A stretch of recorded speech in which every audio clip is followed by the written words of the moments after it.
कल आपका टेस्ट है बच्चों, कल 2 पेपर हैं आपके। टाइम देख लिया आपने सारा?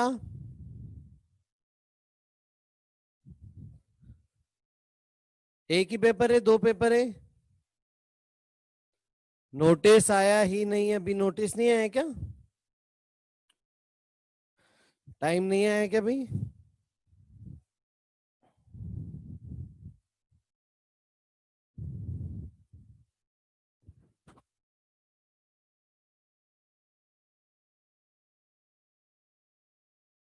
नाइन्थ को ही नोटिस आ गया था, यस।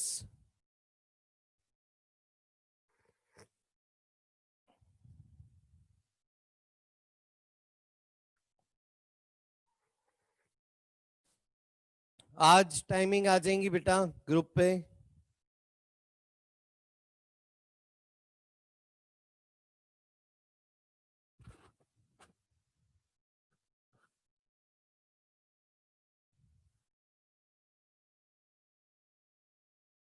एक एडवांस का पेपर है, एक मेंस का पेपर है, करेक्ट?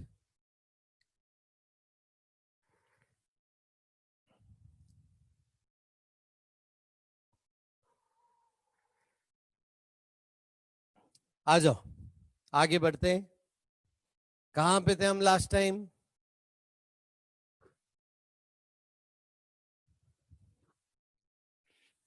हाँ प्रणव, दोनों के मार्क्स कंबाइन नहीं आते हैं, एक साथ 2 पेपर होते हैं जब,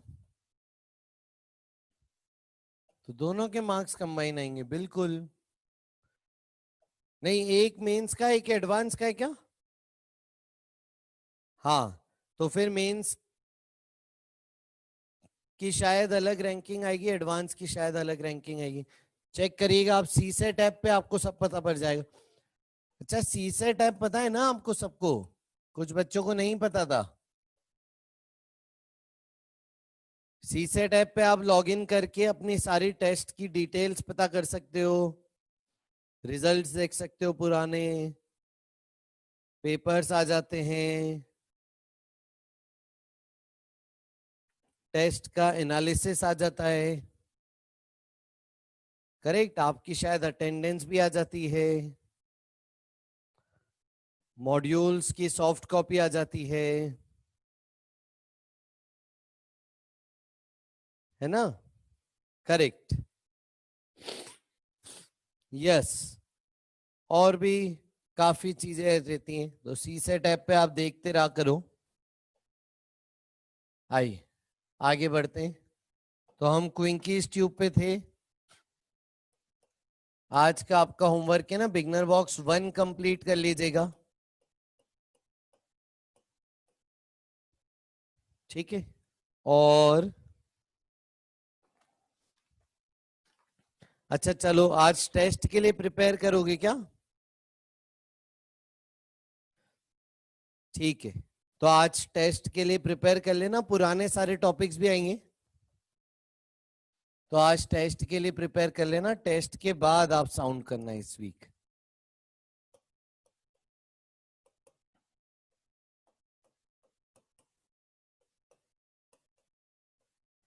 बिगनर बॉक्स 1 कीजिएगा आफ्टर टेस्ट, और एच.सी. वर्मा के सवाल लिख लीजिए।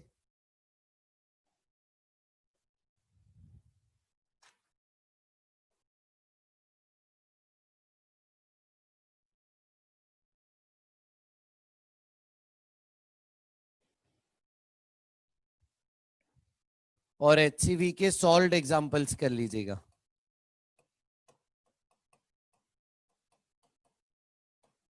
वन टू 15 ये टेस्ट के बाद का होमवर्क है।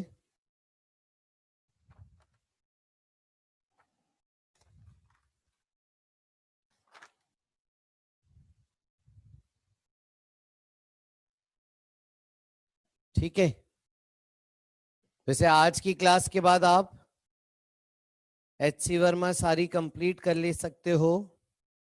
टेस्ट में साउंड कम आएगा बेटा, कुछ बैचेस में साउंड नहीं हुआ है, तो टेस्ट में साउंड नहीं आएगा, कम आएगा।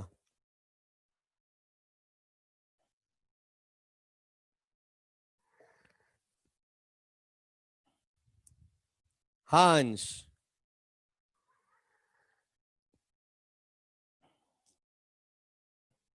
हाँ वेव्स और एसएचएम आएंगे। वेव्स का थोड़ा बेसिक आएगा। ठीक है। आई आगे चल रहे हैं। चलो बच्चों नेक्स्ट हेडिंग डालो इंटेंसिटी। नेक्स्ट हेडिंग डालो बच्चों इंटेंसिटी। फॉर्मूला याद है इंटेंसिटी का?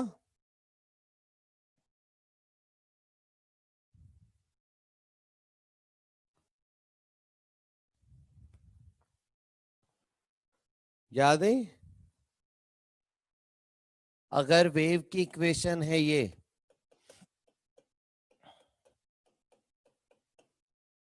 तो इसके कॉरेस्पॉन्डिंग इंटेंसिटी थी half rho A square omega square into speed of wave.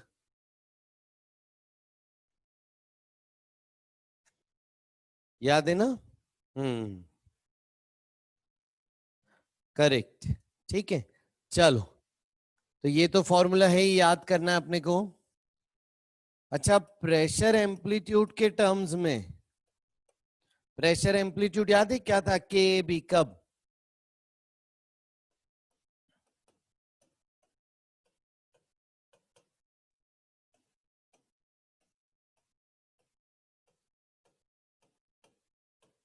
ठीक है प्रेशर एम्पलीट्यूड के टर्म्स में मैं आपको एक एक्सप्रेशन दे रहा हूं, intensity equal to pressure amplitude का square upon 2 rho v wave.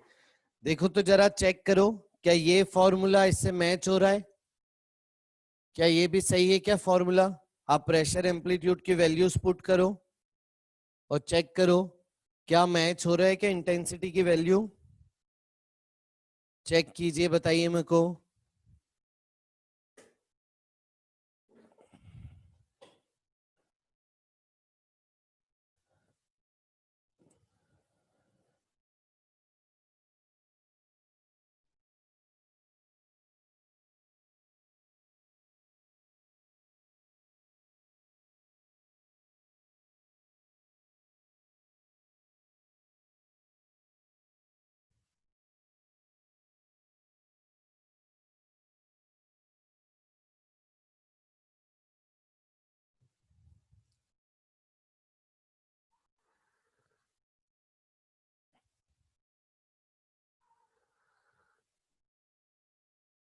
हो रहा है मैच?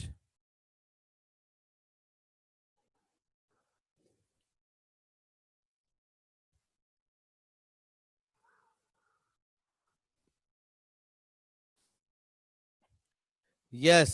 स्पीड का फॉर्मूला यूज करेंगे अंडर रूट बी बाय रो,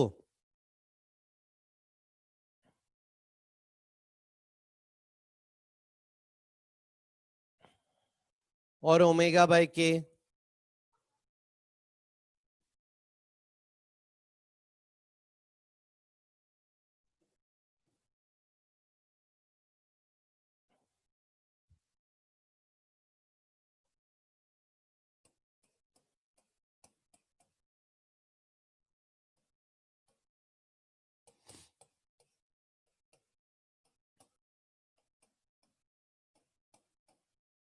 करिए इन चीजों का यूज करिए तो देखिए क्या ये दोनों मैच हो रहे हैं फॉर्मूले।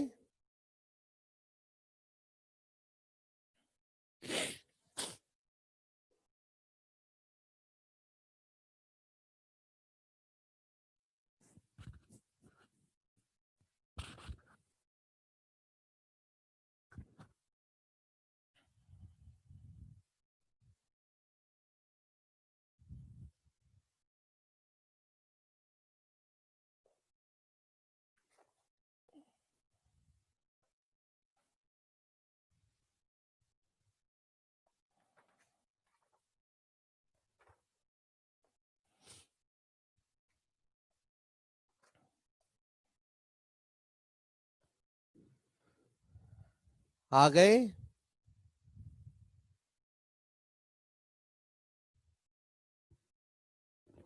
यस।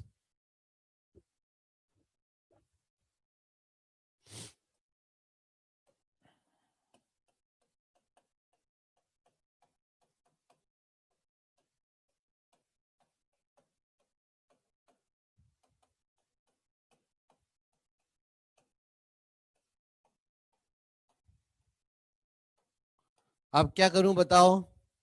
प्रेशर एम्पलीट्यूड की वैल्यू रख दी, अब क्या करूं?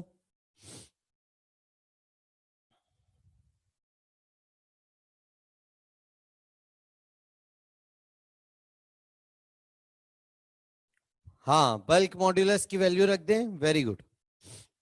तो यहां से देखिए, स्क्वायर कर दीजिए, तो वी वेव का square equal to bulk modulus by rho, तो बल्क मॉड्यूलस आ जाएगा रो इंटू वी वेव का स्क्वायर।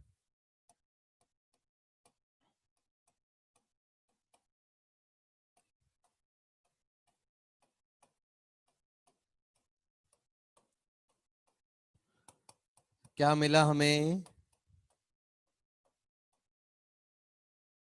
वी वेव का स्क्वायर है, ठीक है। तो बल्क मॉड्यूलस की वैल्यू रख दी रो वी वेव का स्क्वायर, रो इंटू वी का स्क्वायर, तो आपको मिला, देखो सही किया है मैंने।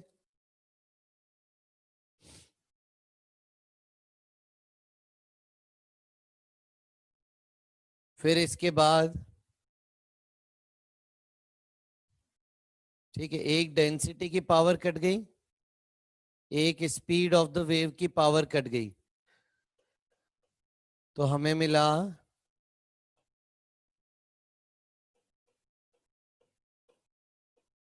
अब क्या करें?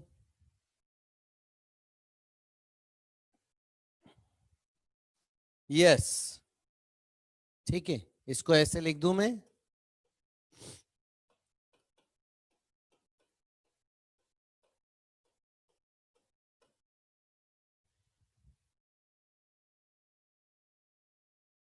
है ना? और omega by k equal to speed of the wave,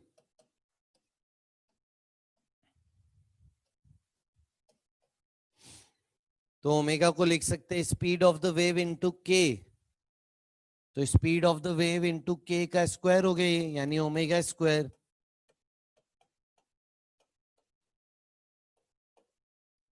देखो क्या मैच हो गया फॉर्मूला?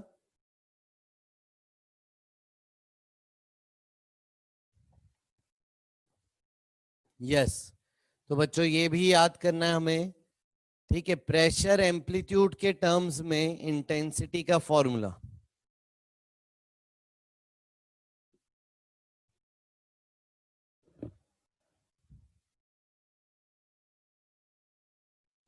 प्रेशर एम्पलीट्यूड के टर्म्स में इंटेंसिटी का फॉर्मूला याद करना है। वेरी गुड, शाबाश, परफेक्ट। आइए आगे चलते हैं।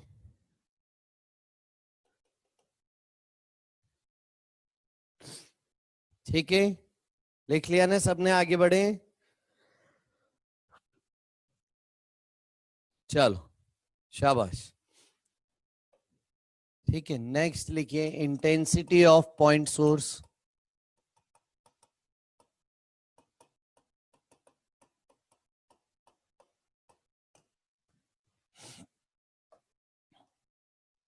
आ जाओ बच्चों, मान लीजिए एक पॉइंट सोर्स है, इसकी कोई एनर्जी की वैल्यू दे देते, मान लो, सपोज कीजिए पॉइंट सोर्स की पावर आपको दी है 60 वॉट, यानी 60 जूल पर सेकेंड, यानी हर second source 60 joule energy release कर रहा है। चलो, किस डायरेक्शन में एनर्जी रिलीज हो रही है?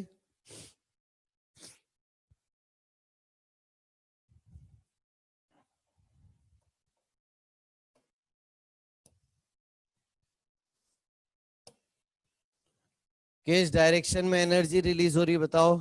सारे डायरेक्शन में, 3D में, करेक्ट, पॉइंट सोर्स है ना?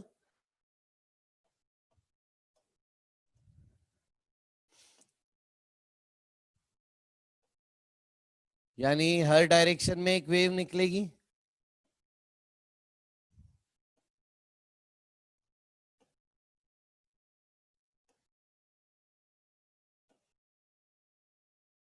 देखो सही। ऐसे बनाएंगे क्या बार बार, हर डायरेक्शन की वेव।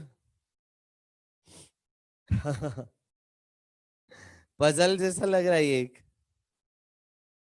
रंगोली बन गई एक। फ्री आर्ट बन गया ये। यस, ठीक है। तो ऐसे बनाने की बजाय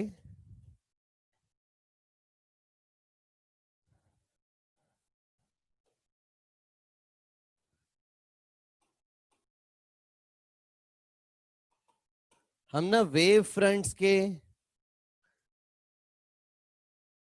टर्म्स में बनाएंगे। वेव फ्रंट्स मैंने आपको बताया, देखो क्या होते हैं पॉइंट सोर्स के वेव फ्रंट्स।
हाँ,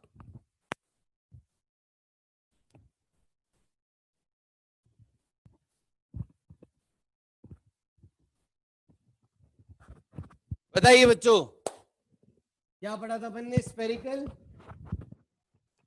आइए देखिए, अब कभी काफी मजा आने वाला है अब आपको। आ जाओ, स्फेरिकल। यस, देखें आ जाइए देखते हैं। ठीक है, तो सबसे पहले एक वेव फ्रंट की डेफिनेशन लिख लीजिए। वेव फ्रंट की डेफिनेशन लिख लीजिए। Surface joining points in same phase, है ना। बार बार ऐसे नहीं बनाएंगे हम।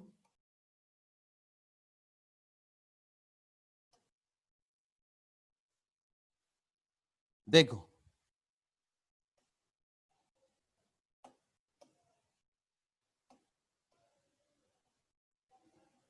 एक काम करते हैं, सारे क्रेस्ट को ज्वाइन कर देते हैं।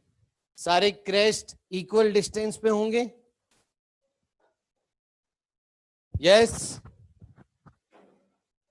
तो क्रेस्ट क्रेस्ट को ज्वाइन करो, क्या बनेगा बताओ।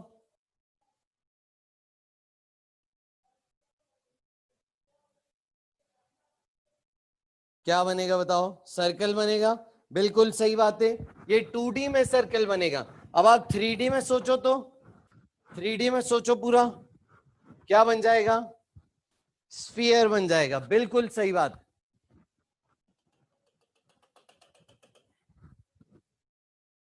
तो 3D में स्फीयर बन जाएगा, तो हम बोलते हैं पॉइंट सोर्स के स्फेरिकल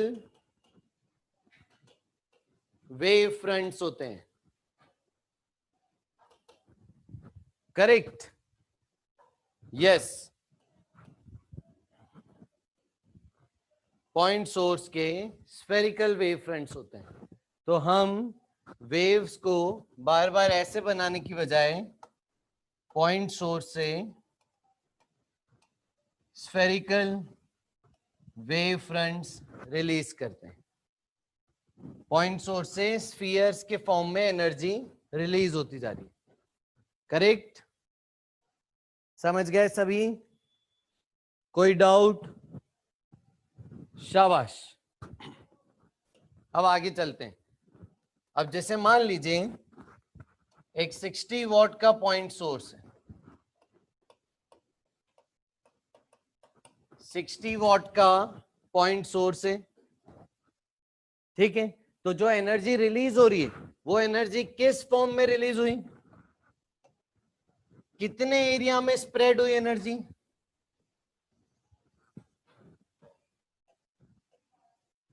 कितने एरिया में स्प्रेड हो चुकी है एनर्जी। एनर्जी निकली 60 वॉट, अब वो कितने एरिया में स्प्रेड हो चुकी है, स्फेरिकल एरिया में। यस, यस, ठीक है। तो अब देखो इंटेंसिटी की बात करते हैं। तो इंटेंसिटी का फॉर्मूला हमने पढ़ा है, energy per unit time per unit area. और एनर्जी पर यूनिट टाइम को क्या लिखूं, yes, power of the source. तो पावर अपॉन एरिया, ये हो गई आपकी इंटेंसिटी।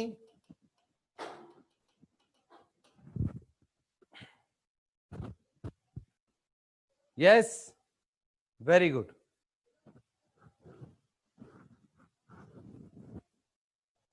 परफेक्ट, ठीक है। तो यहां पे किसी जगह की इंटेंसिटी की बात की जाए, पॉइंट पी की, या फिर पॉइंट ए ले लेते हैं। ए से एम्पलीट्यूड हो गया ना, तो पॉइंट का नाम क्या रखें। पॉइंट हम क्या रखिए बताओ, पॉइंट का नाम एम ले लेते हैं। पॉइंट एम पे इंटेंसिटी की बात की जाए, ठीक है, तो क्या बोलेंगे अपन, intensity equal to power of the source upon कितने एरिया में एनर्जी स्प्रेड हो गई है, 4πr², यानी 60 what upon 4πr²।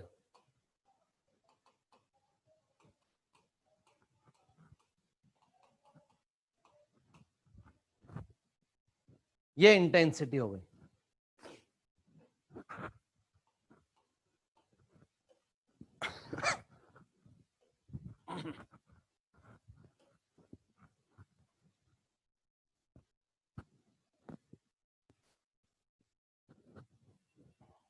Yes yes, ठीक है। एक बार हम फॉर्मूले को अच्छे से समझते हैं। इंटेंसिटी का फॉर्मूला है पावर अपॉन एरिया।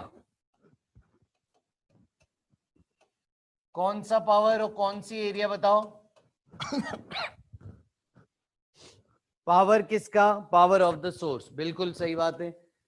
तो इंटेंसिटी का फॉर्मूला हो गया power of the source. Area कौन सा? एरिया किसका? बिल्कुल सही बात है, एरिया वेव फ्रंट का। बेसिकली सोर्स से जो एनर्जी निकली है 1 सेकेंड में, वो इस पूरे वेव फ्रंट पे स्प्रेड हुई है, इक्वली डिस्ट्रीब्यूटेड है। तो एरिया ऑफ वेव फ्रंट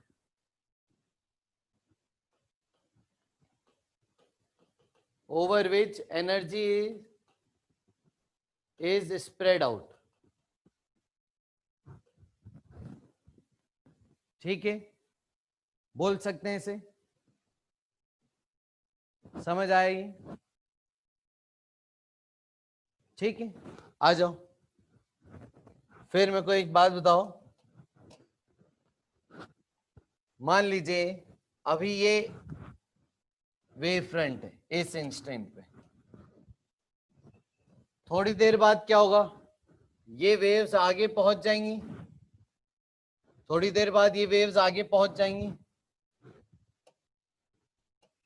तो नया वेव फ्रंट ये हो जाएगा, रेडियस बढ़ जाएगा, इसको R1 बोल देता हूं, ठीक है। एक पॉइंट यहां पे मान लेते हैं, पॉइंट N मान लेते हैं। बताओ यहां पे N पे अब इंटेंसिटी कितनी हो जाएगी? अब इंटेंसिटी कम हो गई कि बढ़ गई बताओ? हाँ, एनर्जी तो उतनी ही है पर second, power of the source उतना ही है, एरिया ऑफ स्प्रेडिंग बढ़ चुका है। तो डिनोमिनेटर बढ़ गया है तो इंटेंसिटी कम हो जाएगी। यस यस, ऐसा होता भी है। हम जब सोर्स से दूर जाते हैं तो साउंड की इंटेंसिटी कम होती है, लाइट की इंटेंसिटी कम होती है।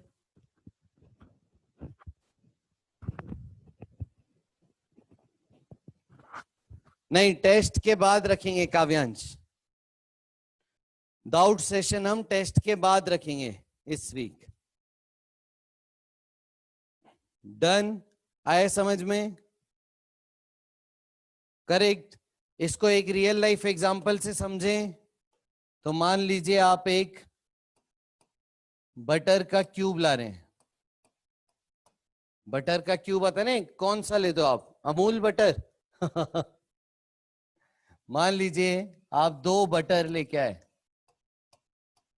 तो दोनों बटर की वैल्यू फिक्स है। हाँ यस, दोनों बटर की वैल्यू फिक्स है।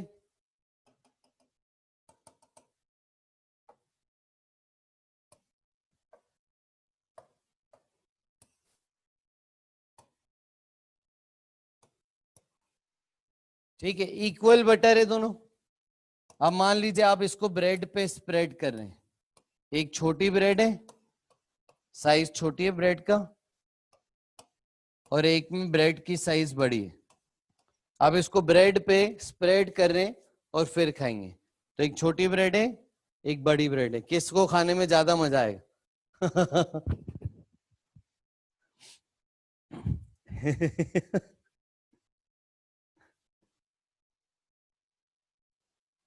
सही है ना? आपको समझ आ रहा है बटर की इंटेंसिटी कहां ज्यादा है?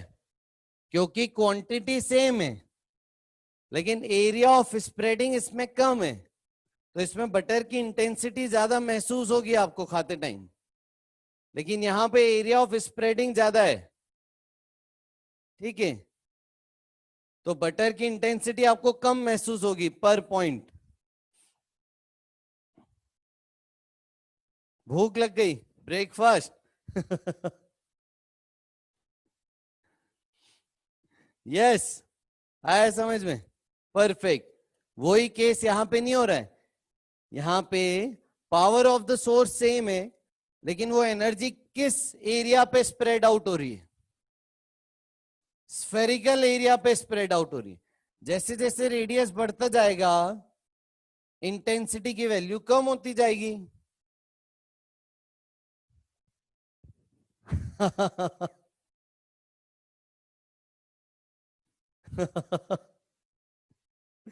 क्या बात है। गौतम बोल रहा है सर आप दिल तो रोज जीत लेते हो, आज पेट भी जीत लिया।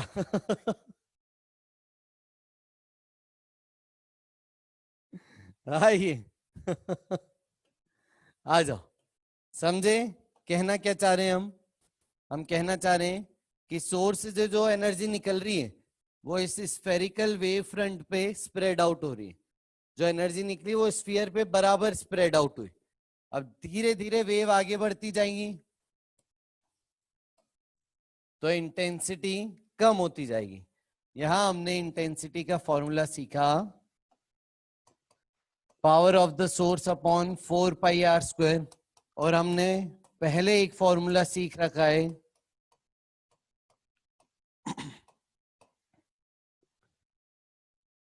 तो आपको बिल्कुल सही गोपाल, आपको वैल्यूज देके एम्पलीट्यूड पूछ सकते हैं।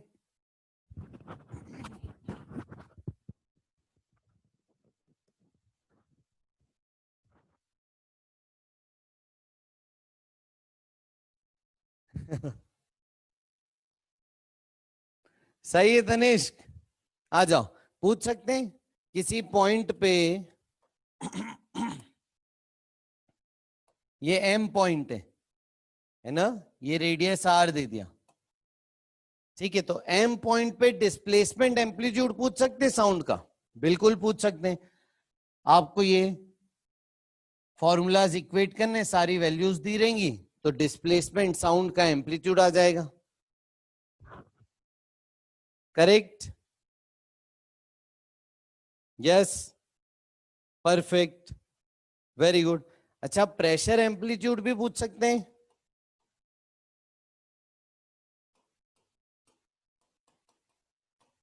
फिर प्रेशर एम्पलीट्यूड कैसे निकालेंगे?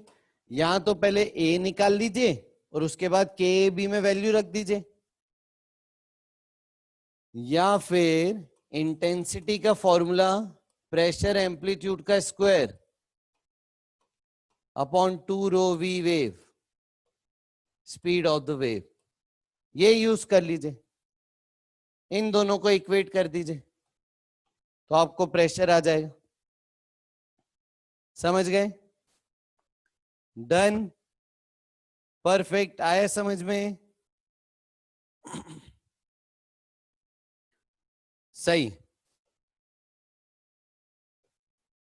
चलो, अच्छा अब देखो, अगर मैं आपको बोलूं if power of the source is constant,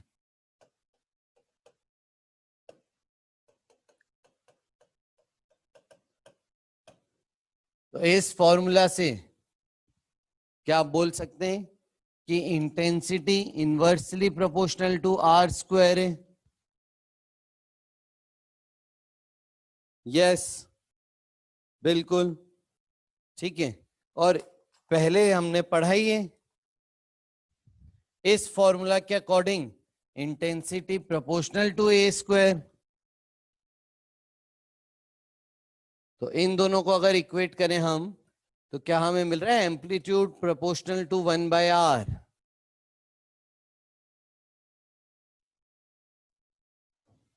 yes, बिल्कुल सही बात है। तो ऐसे भी सवाल आते हैं कि आपको बुला रहता है पॉइंट सोर्स से आर डिस्टेंस पे एम्पलीट्यूड गिवन है, तो बताइए 2r डिस्टेंस पे एम्पलीट्यूड कितना होगा? r डबल हो गया तो एम्पलीट्यूड हाफ हो जाएगा।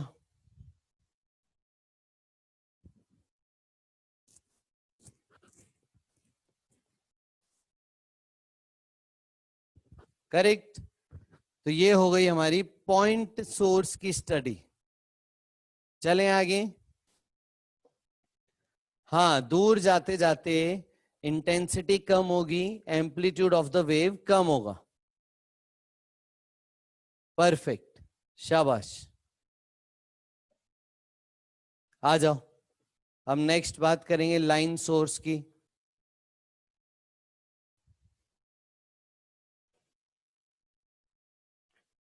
चलो आ जाइए। अब लाइन सोर्स में बताइए जरा, एक लाइन है, इससे जो वेव्स निकलेंगी बताइए, उनका वेव फ्रंट क्या बनेगा? सिलेंड्रिकल, बिल्कुल सही बात है, सिलेंड्रिकल। सारे क्रेस्ट क्रेस्ट को ज्वाइन कर दूं, सेम फेज वाले पॉइंट, क्रेस्ट क्रेस्ट ले लेते हैं और इनको 3D में हर तरफ निकलेंगे तो पूरा 3D में ज्वाइन कर लीजिए, तो कुछ ऐसा शेप बनेगा।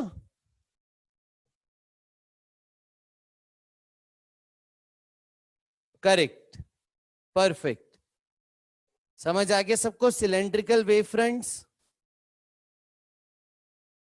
हाँ करेक्ट, जनरली अपन क्रेस्ट क्रेस्ट को ज्वाइन कर देते हैं, सेम फेज वाले ज्वाइन करने, चाहो तो ट्रफ ट्रफ को भी ज्वाइन कर दो, सिलेंड्रिकल वेव फ्रंट्स बनेंगे।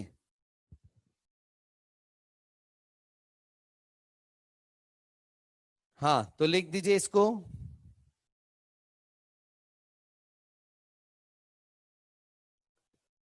Cylindrical wave fronts. तो लाइन सोर्स की एनर्जी जब स्प्रेड आउट होगी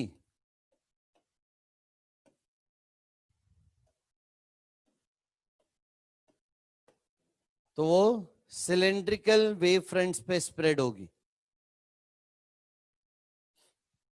correct.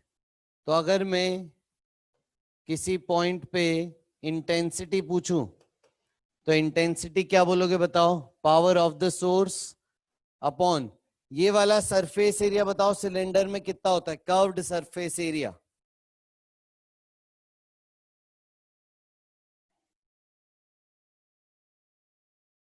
Correct, 2πr into L. Yes, curved surface area.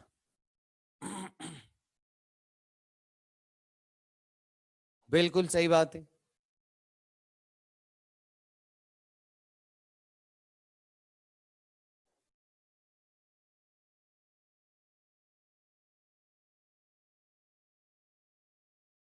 बेटा कुशाग्र पता नहीं क्या बोल रहे हो, समझ नहीं पा रहा हूं मैं। सही। तो यहां से आप बोल पा रहे हो intensity inversely proportional to r है। R is the distance from the line source, और हमने पढ़ा है इंटेंसिटी प्रोपोर्शनल टू एम्पलीट्यूड का स्क्वायर। तो यहां से क्या मिला देखो, एम्पलीट्यूड प्रोपोर्शनल टू 1/√r।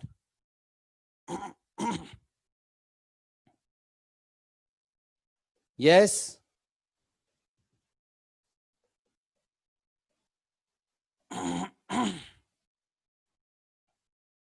चलें आगे। परफेक्ट, शाबाश। अब देखो, दो तीन बच्चों ने बात बोली, बिल्कुल सही बात बोली।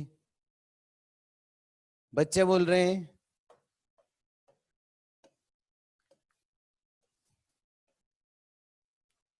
कि सर टॉप में यहां पे एक स्फेरिकल वेव फ्रंट भी तो बनेगा, बताओ सही बोल रहे हैं क्या बच्चे?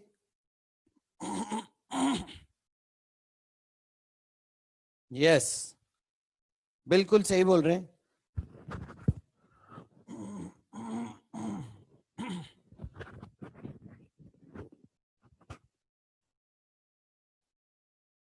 बिल्कुल सही बात। तो कैप्सूल शेप, हाँ कैप्सूल शेप बन गया, करेक्ट। हाँ, कोई वेव टॉप में भी जाएगी, कोई वेव बॉटम में भी जाएगी, करेक्ट। ठीक है, हम जनरली कंसिडर कर रहे हैं कि लेंथ जो है लाइन सोर्स की वो बहुत ज्यादा है कंपैरिजन टू रेडियस, तो आप ये वर्किंग कर सकते हो। ठीक है, लेंथ बहुत ज्यादा है कंपैरिजन टू रेडियस, तो ये वर्किंग आप कर सकते हैं बिल्कुल।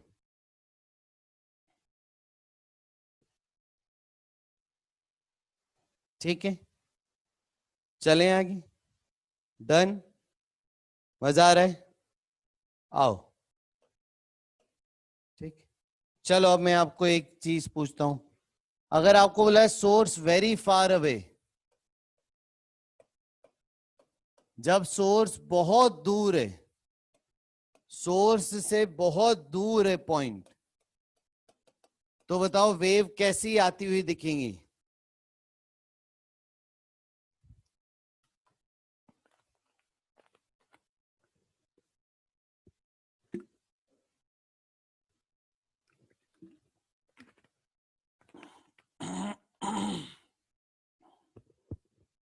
वेव्स कैसी आती हुई दिखेंगी? देखिए, जब आप सोर्स के पास होते हो तो वेव्स ऐसे रिलीज होंगी,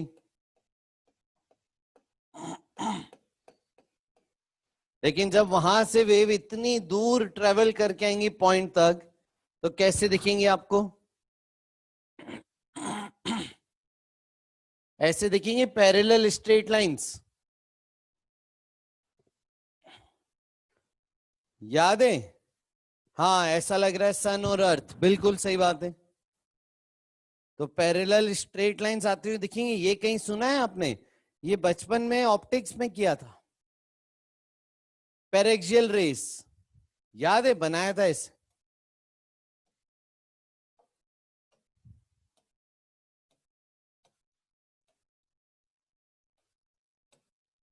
लेंस का डायग्राम, और हम लिखते थे ऑब्जेक्ट एट इंफिनिटी। तो जब ऑब्जेक्ट इतना दूर है तो रेज उससे पैरेलल दिखेंगी आती हुई, करेक्ट? यस,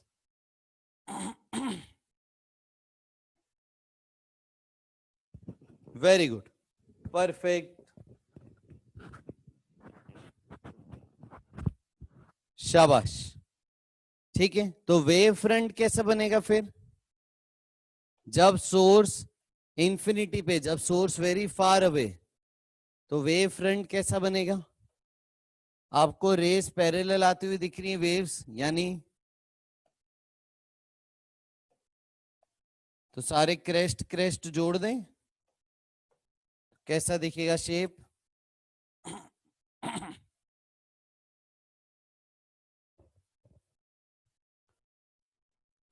यस, ठीक है। तो यहां से देखने पे लाइन दिख रही, बट इस लाइन की थोड़ी थिकनेस होगी, है ना, बीम आ रही होगी एक, तो बहुत सारे क्रेस्ट होंगे तो उनको ज्वाइन करेंगे तो एक थिकनेस होगी। मतलब आपको ऐसे लाइन दिख रही है, देखो, बट साइड से देखोगे तो ऐसे दिखेगा, वेव फ्रंट थिकनेस होगी।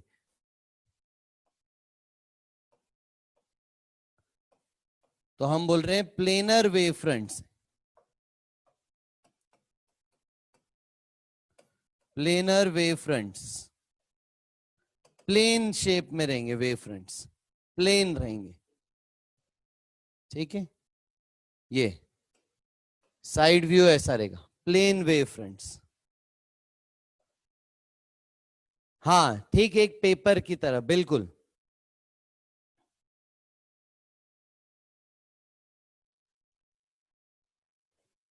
ठीक है, चलो, समझ आया कहीं?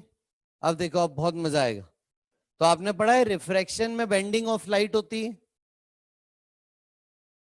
क्यों होती है, कैसे होती है? क्या हम उसको इस तरीके से एक्सप्लेन कर सकते हैं? आओ देखो, बहुत मजा आएगा। मान लीजिए एक प्रेस में, मान लीजिए एक प्रेस में सोर्स से, सोर्स बहुत दूर है, तो सोर्स से वेव आ रही है, ये उसका वेव फ्रंट हो गया। वेव फ्रंट पे 3 पॉइंट मार्क कर देते हैं। ठीक है, चलो ए बी सी इस प्रिज्म में एंटर होने वाले, प्रिज्म में एंटर होते से ही लाइट की स्पीड क्या होगी? हाँ, डिक्रीज हो जाएगी। बिल्कुल सही बात है, क्योंकि लाइट के लिए वैक्यूम में स्पीड ज्यादा होती है, सॉलिड में स्पीड कम होती है। करेक्ट, शाबाश। तो बताओ, ये 3 पॉइंट है, तीनों में से सबसे ज्यादा प्रिज्म में कौन चलेगा? बताओ, ये वेव फ्रंट ऐसे लेके जाओ, तो तीनों में से सबसे ज्यादा प्रिज्म में कौन चलेगा? बिल्कुल सही बात है, सी। करेक्ट। तीनों में से रेस में कौन हार जाएगा? अगर इन तीनों की रेस है, तो ए वाला देखो इतनी डिस्टेंस ही प्रिज्म में चला, बहुत कम चला है ए प्रिज्म में। बी वाला इतनी डिस्टेंस प्रिज्म में चला है। सी वाला इतनी डिस्टेंस प्रिज्म में चला है। तो सी बहुत देर तक प्रिज्म में है। तो रेस में कौन जीतेगा, कौन हार जाएगा? बिल्कुल सही बात है, ए जीत जाएगा, यहां कहीं बी होगा, और सी हार जाएगा रेस में। क्या बोलते हो? सही? यस। देखो, तो वेव फ्रंट क्या हो गया? बैंड हो गया। यस, है कि नहीं? तो पहले वेव फ्रंट के परपेंडिकुलर वेव जाती है, तो वेव फ्रंट ऐसे था, पर वेव ऐसे जा रही थी। अब वेव ऐसे जाने लगेगी। तो ये हमने एक्सप्लेन कर दिया, bending of light using wave concept, wave front concept.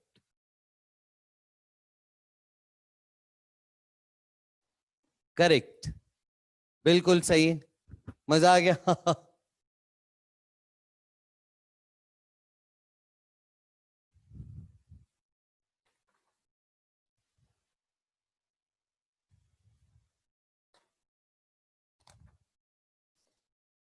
बहुत बढ़िया।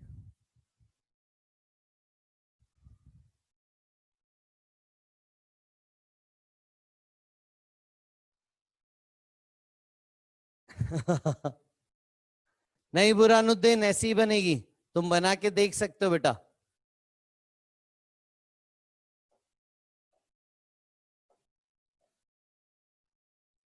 डायरेक्शन है बेटा रौनक, डायरेक्शन है। होंगे, तुम बहुत सारे पॉइंट ले लो ना बुरानुद्दीन, तुमको मिलेगा ऐसे ही। यस, बहुत बढ़िया, मजा आ गया, है ना? तो ये सारी डिटेल में स्टडी और आएगी 12th में जाके, वेव ऑप्टिक्स में। तब देखते हैं कितने बच्चों को याद होगा ये सारा कंसेप्ट। ठीक है? Yes, perfect.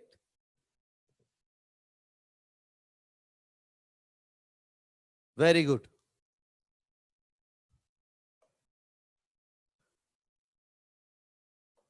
चलिए आगे बढ़ते हैं।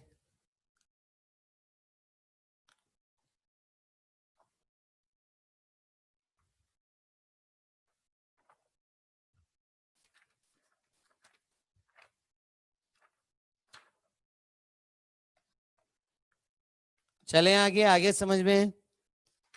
तो देखेंगे कितने बच्चों को याद रहता है ये कंसेप्ट। ठीक है, 12th में। बिल्कुल सनील, एकदम। आइए आगे चल रहे हैं, नेक्स्ट हेडिंग डालो बच्चों। ठीक है, ठीक है, इंटरफेरेंस की बात कर रहे हैं।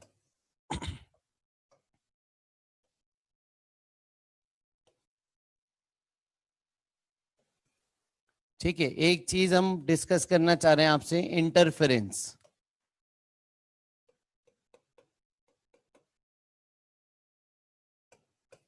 चलो पी पॉइंट पे,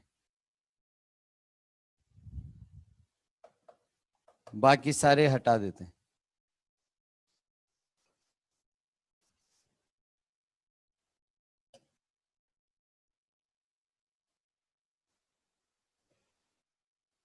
आ जाओ। तो याद है इंटरफेरेंस पूरा पहले क्या होगा, पाथ डिफरेंस, फिर उससे हम फेज डिफरेंस निकालेंगे, फिर उससे हम नेट इंटेंसिटी निकालेंगे। करेक्ट। तो फेज पार्ट डिफरेंस अगर एन लेमडा तो कंस्ट्रक्टिव, पार्ट डिफरेंस अगर 2n-1 लेमडा बाई 2 तो डिस्ट्रक्टिव। ठीक है,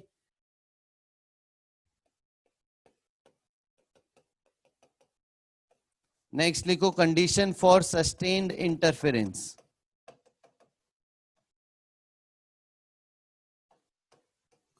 कंडीशन फॉर सस्टेन्ड इंटरफेरेंस बताइए। सबसे पहले तो हमने सीखा था कि दोनों सोर्स की फ्रीक्वेंसी सेम होनी चाहिए, याद है? बिल्कुल सही बात है। ठीक है, दोनों सोर्स की फ्रीक्वेंसी सेम होनी चाहिए। और एक और पॉइंट लिखिए, सोर्सेस कोहेरेंट होने चाहिए। कोहेरेंट सोर्सेस का मतलब है phase difference must be constant with time.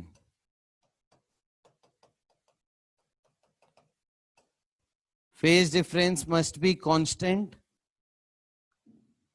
और frequency of the source same होनी चाहिए।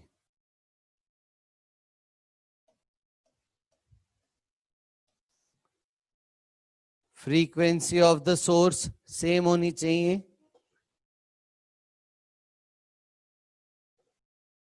और सोर्सेस कोहेरेंट होने चाहिए। इन दोनों पॉइंट्स का देखो मैं मतलब बताता हूं, आ जाओ। फेज डिफरेंस कांस्टेंट मतलब अगर इन दोनों का इनिशियल फेज डिफरेंस 0 है तो हमेशा इनिशियल फेज डिफरेंस 0 होना चाहिए। अभी 0 है, 1 घंटे बाद भी 0, 1 दिन बाद भी 0, जब तक सोर्सेस चालू हैं, एनर्जी निकल रही है, साउंड निकल रही है, तब तक उनका फेज डिफरेंस कांस्टेंट होना चाहिए। ये हो गया कोहेरेंट सोर्स का मतलब। और इनकी फ्रीक्वेंसी सेम होनी चाहिए।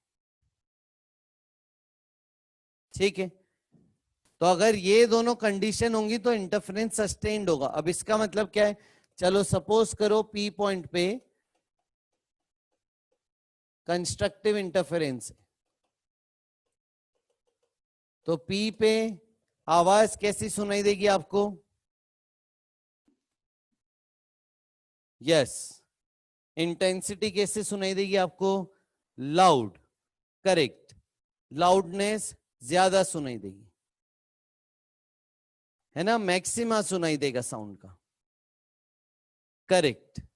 ठीक है, तो मान लो शुरुआत में मैक्सिमा सुनाई दिया, ठीक है, फिर 1 सेकेंड बाद बताओ क्या सुनाई देगा?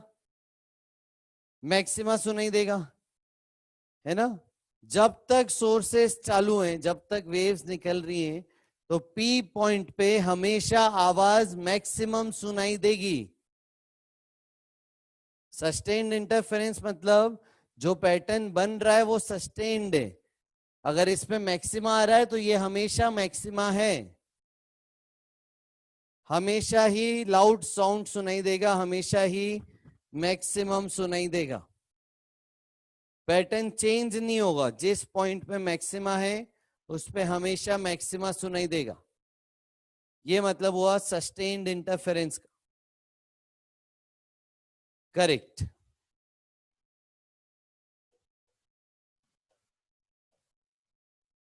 if frequency of sources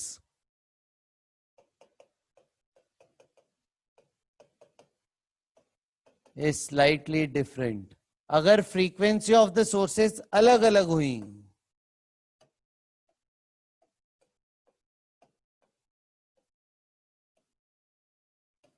अगर सोर्सेस की फ्रीक्वेंसी अलग अलग हुई तो पी पॉइंट पे इंटरफेरेंस का पैटर्न सस्टेन्ड यानी कांस्टेंट नहीं है।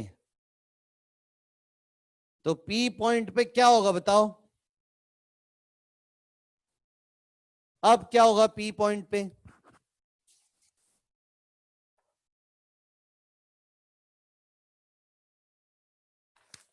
पैटर्न कांस्टेंट नहीं है अब।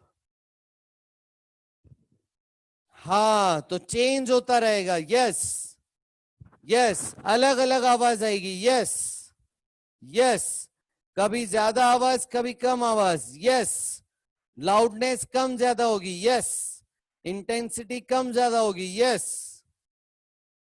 कभी मैक्सिमा आएगा, कभी मिनिमा आएगा। यस, बिल्कुल सही बात है। तो अगर frequency of the sources different है तो पी पॉइंट पे आवाज कम ज्यादा होती रहेगी। करेक्ट, उसी को बोलते हैं बीट्स। नेक्स्ट हेडिंग डालेंगे हम बीट्स। नेक्स्ट हेडिंग डालेंगे हम बीट्स। बीट्स का फॉर्मूला है फ्रीक्वेंसीज का सब्ट्रैक्शन, F1 माइनस F2।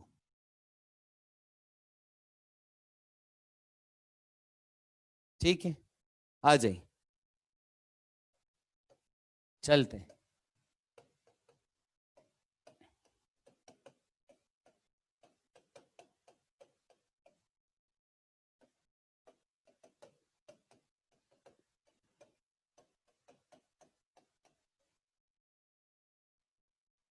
ठीक है, तो यहां पे फ्रीक्वेंसी अलग है ना, तो ω1 ω2 लिख रहे हैं।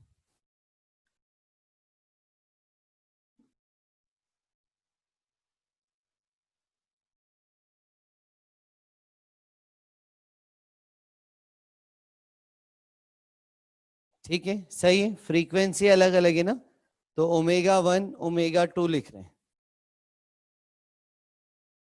Correct, perfect. ठीक है, सपोज करिए एट x इक्वल टू 0 दोनों का मीटिंग करवा रहे, दोनों जब वेव्स मिली वहां पे x इक्वल टू 0 था।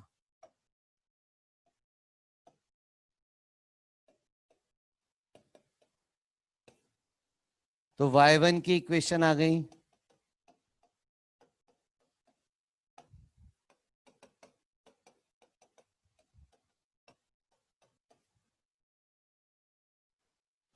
अच्छा, ω1 को मैं फ्रीक्वेंसी के टर्म में लिखना चाहूं तो ऐसे लिख सकता हूं क्या, 2πf।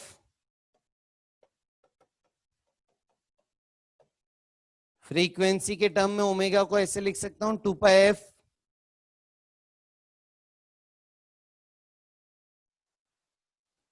करेक्ट, तो y1 कितना हो गया, a साइन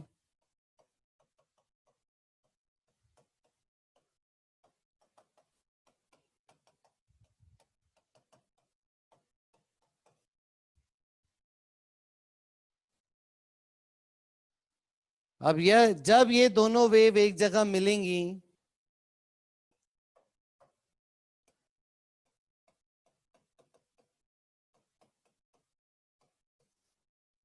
तो y net equal to y1 plus y2 लिखेंगे आप। चलिए बताइए, क्या यहां पे फेजर का वेक्टर एडिशन चलेगा, जो हम फेजर में क्या करते थे वेक्टर एडिशन? नहीं, नहीं चलेगा। तो इन दोनों को जोड़ोगे कैसे फिर? इन दोनों को जोड़ोगे कैसे? Sine C plus sine D formula लगाना पड़ेगा। बिल्कुल सही बात है, करिए, करिए जरा, ट्रिग्नोमेट्री यूज कीजिए, sine C plus sine D formula use कीजिए।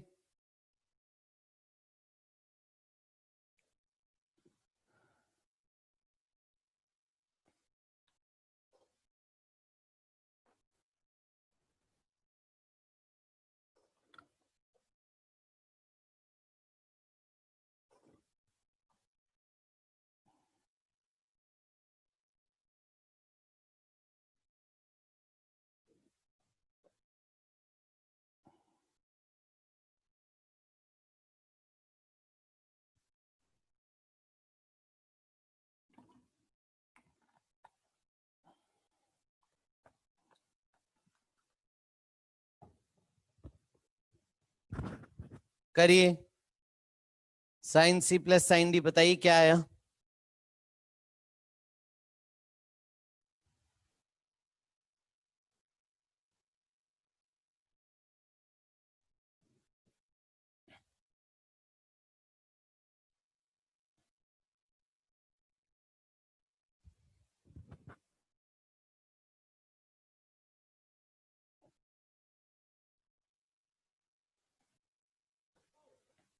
डन।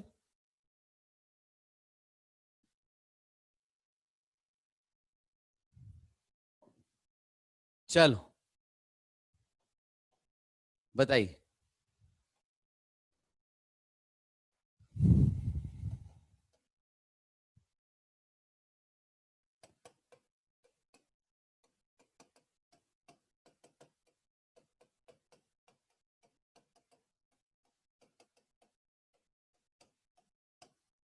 क्या होता है साइन सी प्लस डी का formula?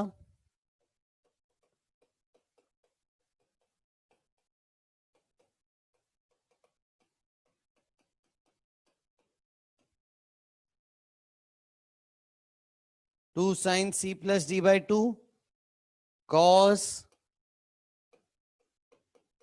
C minus D by two, correct? यही होता है फॉर्मूला। यस। तो वो यहां पे जब मैं अप्लाई करता हूं तो क्या मुझे ये मिलेगा? C plus D by to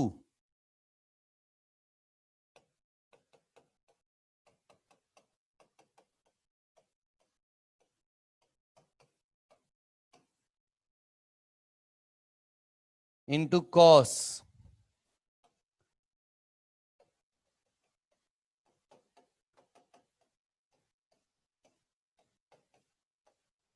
C minus D by to.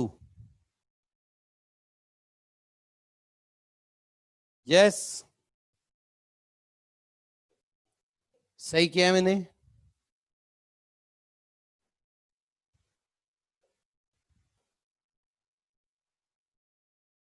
Perfect. अब इसको अच्छे से एनालाइज करके लिखें तो साइन की वेव थी ना, तो इसको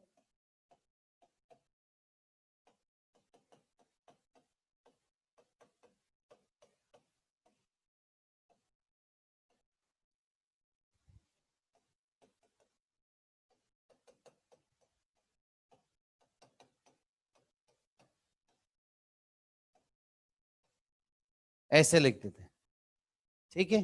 तो साइन की वेव है तो एंड में हमने साइन ही लिखा है, और ये जो फैक्टर मिला है ये एम्पलीट्यूड मिला है।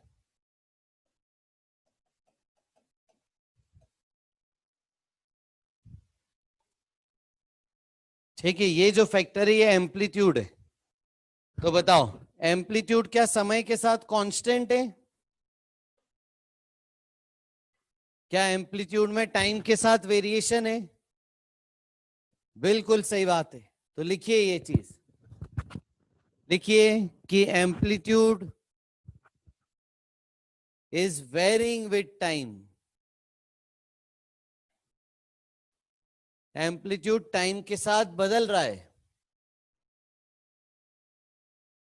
हाँ पूर्व।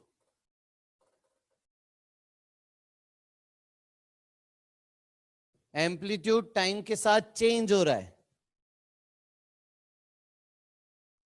Amplitude is varying with time.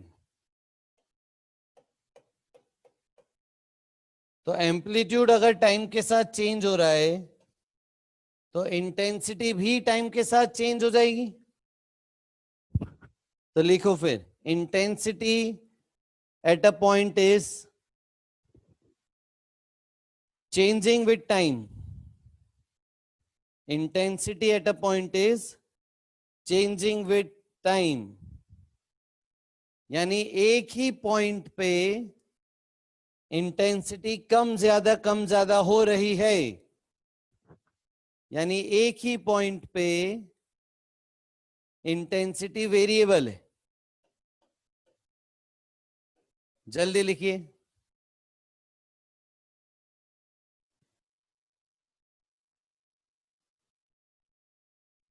लिख लिया? चलो, तो नेट इंटेंसिटी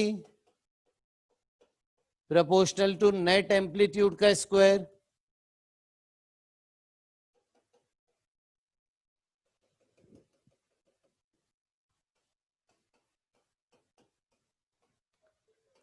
तो नेट इंटेंसिटी प्रोपोर्शनल टू इसका square.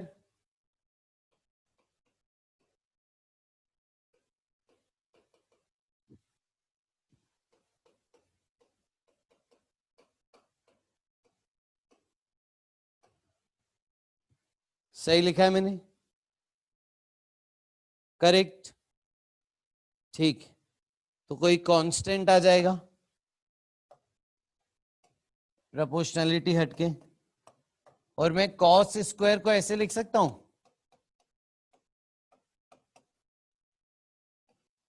One plus cos 2 theta by 2 लिख सकता हूं क्या मैं कॉस स्क्वायर को ऐसे?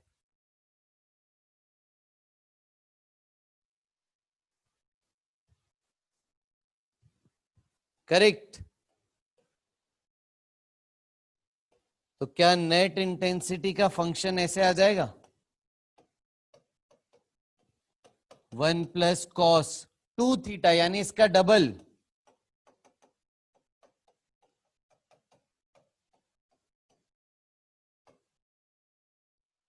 तो इस थीटा का डबल करेंगे ना, तो वो 2 थीटा आ जाएगा, तो ये 2 कैंसिल हो जाएगा डिनोमिनेटर वाला।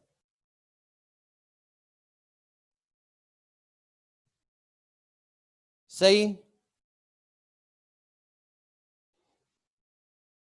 तो बताइए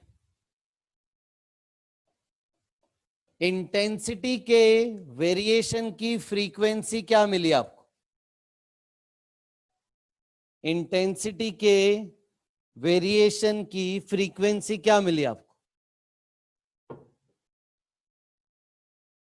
इंटेंसिटी के वेरिएशन की फ्रीक्वेंसी क्या मिली आपको? इंटेंसिटी के वेरिएशन की फ्रीक्वेंसी क्या मिली आपको? Yes, F1 minus F2। ठीक है, मॉड भी लगा सकते हैं, F1 माइनस F2। इसी को बोल रहे बीट फ्रीक्वेंसी,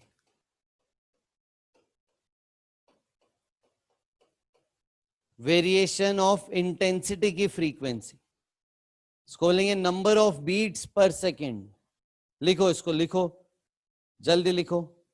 ये जो फैक्टर है F1 माइनस F2 आ गया, तो इंटेंसिटी वेरिएशन की frequency is F1 minus F2। इसी को बोल रहे हैं बीट फ्रीक्वेंसी, इसी को बोल रहे हैं number of beats per second.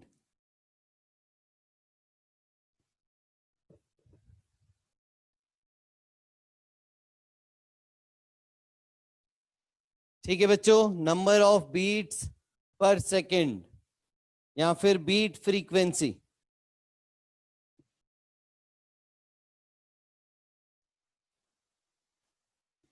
Done, perfect. तो फाइनली ये रिजल्ट निकालना था हमको, beat frequency F1 minus F2। Yes, perfect. तो इसको हम नेक्स्ट क्लास में इसको आगे बढ़ाएंगे। ठीक है, अगली क्लास में हम करेंगे बीट्स और डॉपलर इफेक्ट। नेक्स्ट क्लास में हम खत्म करेंगे ये chapter.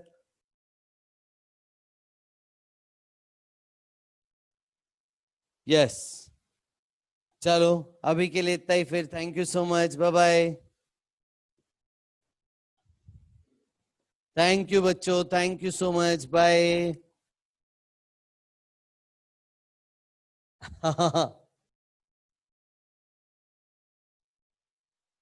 Thank you so much, bye.